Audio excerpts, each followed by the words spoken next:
Fenômenos de transporte. Aulas 33 e 35. Perda de carga distribuída. Definição de perda de carga. Denomina-se perda de carga de um sistema o atrito causado pela resistência da parede interna do tubo quando da passagem do fluido pela mesma. As perdas de carga classificam-se em contínuas, causadas pelo movimento do fluido ao longo da tubulação, é uniforme em qualquer trecho da tubulação, desde que de mesmo diâmetro, independente da posição do mesmo. Ou localizadas, causadas pelo movimento do fluido nas paredes internas e emendas das conexões e acessórios da instalação, sendo maiores quando localizadas nos pontos de mudança de direção do fluxo. Essas perdas não são uniformes, mesmo que as conexões e acessórios possuam o mesmo diâmetro. Fatores que influenciam as perdas de carga. Primeiro, a natureza do fluido escoado. Os escoamentos reais de um fluido apresentam dissipação de energia mecânica por causa do atrito viscoso, devido à aderência do fluido junto às superfícies sólidas. Segundo, material empregado na fabricação dos tubos e conexões e o tempo de uso.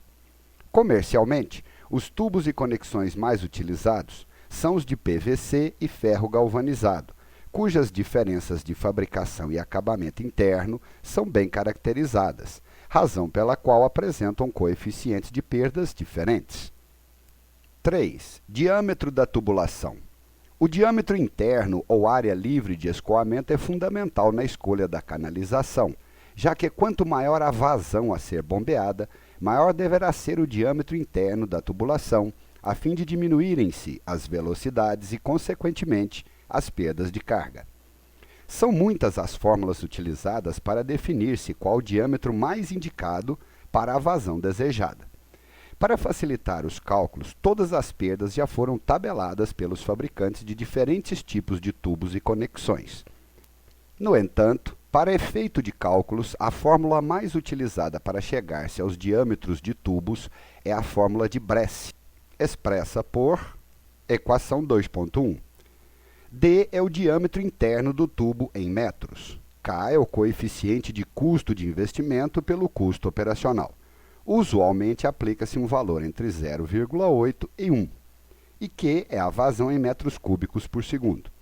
A fórmula de Bresse calcula o diâmetro da tubulação de recalque, sendo que na prática, para a tubulação de sucção, adota-se um diâmetro comercial imediatamente superior. 4. Comprimento dos tubos e quantidade de conexões e acessórios. Quanto maior o comprimento e o número de conexões, maior será a perda de carga proporcional do sistema. Portanto, o uso em excesso de conexões e acessórios causará maiores perdas, principalmente em tubulações não muito extensas. 5. Regime de escoamento. O regime de escoamento do fluido é a forma como ele desloca-se no interior da tubulação do sistema, a qual determinará a sua velocidade em função do atrito gerado.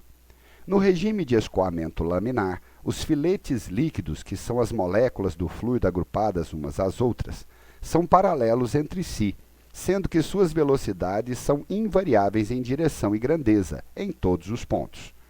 O regime laminar é característico quando o número de Reynolds for inferior a 2000. A equação de Bernoulli. Retornando à análise do escoamento de um fluido em uma tubulação, a equação de Bernoulli é acrescida de um termo referente às perdas de energia do fluido por atrito, HC, conforme mostra a equação 3.1. O termo HC é conhecido como perda de carga. A perda de carga é o somatório das perdas de cargas distribuídas HCD e localizadas HCR, conforme mostra a equação 3.2. Fórmula universal de perda de carga. As perdas de carga distribuídas podem ser calculadas pela fórmula empírica de Darcy-Weisbach, apresentada na equação 4.1. L é o comprimento do duto, D é o diâmetro do duto, V é a velocidade média do fluido, razão entre a vazão volumétrica e a área da seção transversal do duto. F é um fator adimensional de correção denominado fator de atrito ou fator de atrito de Darcy. O fator de atrito é proporcional a Re, que é o número de Reynolds, epsilon, que é a rugosidade absoluta do duto, cuja unidade é comprimento, e é determinada experimentalmente, e é proporcional a d, que é o diâmetro do duto. Observação importante: o termo epsilon sobre d é conhecido como rugosidade relativa. O fator de atrito depende das asperezas da parede do tubo e do tipo de regime de escoamento, e pode ser obtida por equações como a de Suomi, definida pela fórmula 4.2. Os valores de F são levantados experimentalmente e podem ser obtidos, por exemplo, através do diagrama de Moody, desde que conhecidos o número de Reynolds e a rugosidade relativa, e o duto seja de seção circular. No diagrama ou ábaco de Moody, devemos entrar na linha horizontal inferior com o número de Reynolds. À direita, na vertical, devemos entrar com a rugosidade relativa. Plotando este ponto no gráfico, encontramos do lado esquerdo, na vertical, o fator de atrito. Vale mencionar que, se o regime de escoamento do fluido for laminar, o fator de atrito somente depende do número de Reynolds, dado linearmente pela expressão da equação 4.3. Para condutos de seção não circular, deve-se substituir d por dH, que é o diâmetro hidráulico, sendo que o diâmetro hidráulico é igual 4 vezes o raio hidráulico. O raio hidráulico é definido pela relação da equação 4.4, onde A é a área de seção de escoamento, sigma é o perímetro molhado da seção, onde temos contato do fluido com parede sólida. Os diâmetros hidráulicos para dutos quadrangulares, retangulares fechados e abertos e triangulares podem ser obtidos através das informações contidas na figura 4.2. Na figura 4.2, apresentamos a área de seção reta, o perímetro molhado, o raio hidráulico e o diâmetro hidráulico para dutos em geral, para tubulações com seção transversal não circular. Fórmula empírica de Hazen-Williams.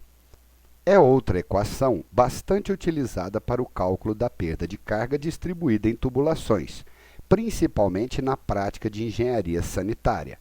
Veja a equação 5.1, onde L é o comprimento do duto, D é o diâmetro do duto, Q é a vazão média do fluido medida em metros cúbicos por segundo, e C é um coeficiente de rugosidade que depende da natureza das paredes do tubo. Esta fórmula é recomendada para tubulações com diâmetro acima de 4 polegadas ou 100 milímetros, água com temperatura de 20 graus Celsius e escoamento turbulento de transição. Muito bem, pessoal. Encerramos o estudo das perdas de carga distribuída. Um abraço.